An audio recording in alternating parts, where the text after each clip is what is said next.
Stay tuned for Butler on Business, coming up next on the Liberty Express. And I would like to say that it is my honor to have on Dr. Edward Klein. He is an honorary doctor. I gave it to him. Ed, how you doing? Great. It's good to be called a doctor. Thank you. And I saw you on TV again. You're starting to pop up more than, Peyton Manning. He's got a better arm than I have, however. And the Yankees are up. It's my team. Yeah, my team too, believe it or not. But I've already told you that.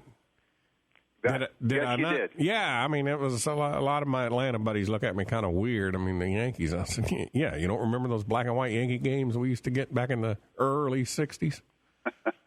I think I may have told you when I was a copy boy at the New York Daily News, I used to tote what were then called Big Bertha cameras. They were huge cameras because it was way before the 35 millimeters came in.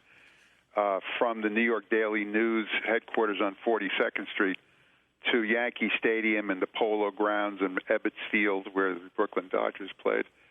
And I would see like 2 or 3 innings of each game, and then I'd have to take the film back to the newspaper.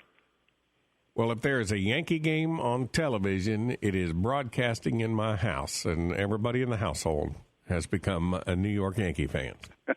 And we have been to Mecca up there at Yankee Stadium, and we generally like to go to one away series a year. Well, you're a real fan. I am. I live and die with those New York Yankees. But we were going to talk, last week you brought it up, you said you wanted to talk about the Jewish vote. Yes, I would like to talk about the Jewish vote. And Ed, why do the Ashkenazis in this country generally lean towards the Democrats, while the Sephardics in this country generally lean towards the Republicans? I don't know the exact answer to that question, except to say that there is definitely, as you know, from the way Israel was formed by a lot of Ashkenazis, a socialistic, if not even far further left, a strain in the Ashkenazi group. There was, I should say, in any case, pre-World War II. They were heavily involved in socialism, and I think it was a sense that they were making common cause with the oppressed, because as Jews in Europe pre-World War II, of course, they were very severely segregated, and there was heavy prejudice against Jews, and there were, for instance, quotas in terms of how many Jews could attend these particular universities, how many Jews could become doctors, lawyers, et cetera, et cetera. So there's this strain of social equality, if you will, or socialism in the Ashkenazi group. I don't quite know why that's not the case in the Sephardic Jews. I think the Sephardic Jews were better off to begin with. I think they were in a higher echelon of society and perhaps didn't have this urge to make common cause with the oppressed of the world. For the listeners who are not familiar with these two terms, the Sephardic generally are the Middle Eastern red-skinned Jews, and the Ashkenazis wandered off into Europe, and they're the more fair-skinned Jews. You could put a Sephardic up next to one of their former cousins, and they look very similar. So, and Israel is about 30% Ashkenazi, 70% Sephardic, but the Ashkenazis pretty much run the country. That's right. So I just thought I'd throw that out, and I am an honorary member of the tribe. This is a lot of inside baseball stuff here, Alan. Yeah, I know. And I'll tell you what, the Sephardic women in Israel are some of the prettiest in the world, and there is nothing more instigating of the wow factor than a Sephardic girl sporting an Uzi. I mean, I'm telling you, they are some of the prettiest women I have ever seen. Well, there you go.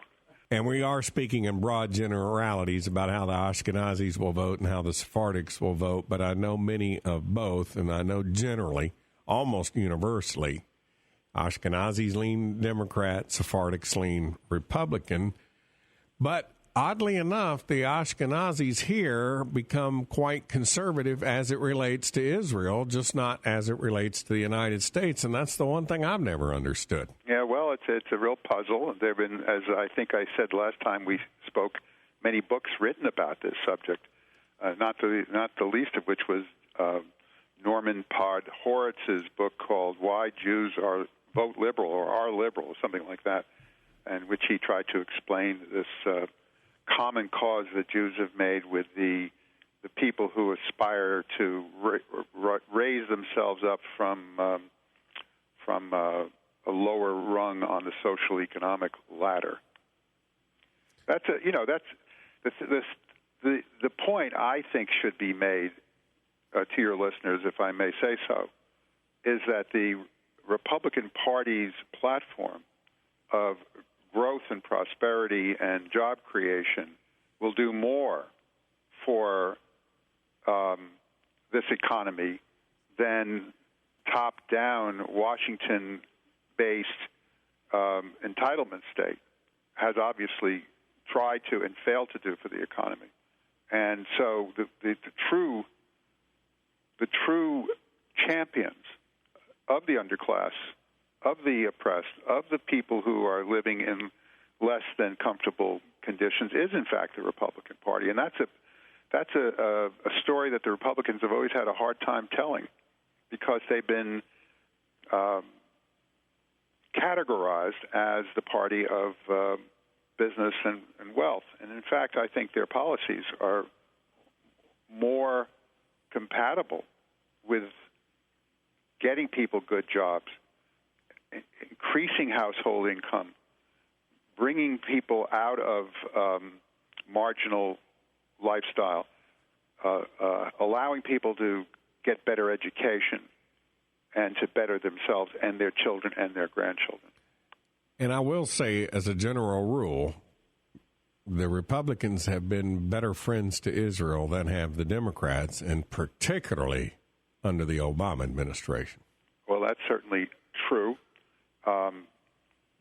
Obama made a huge miscalculation when he came into office, in which he essentially blamed the Israelis for all his troubles in the Middle East. I mean, we can go into detail on that, but in fact, that's what it all amounted to. He said that if Israel continues building settlements, it's going to prevent him, the chosen one, Barack Obama, from bringing peace to the Middle East, getting Iran to agree to not build its nuclear weapon. I mean, all this nonsense that he thought was true, and it showed a terrific sense of lack of understanding of the Middle East dynamic, and also an amateuristic approach to foreign affairs. Ed Klein, ladies and gentlemen, my honorary doctor. Ed, we'll talk to you next week. Alan, thank you, and look forward to speaking to you again. It's always a pleasure. It's fun, isn't it? It is.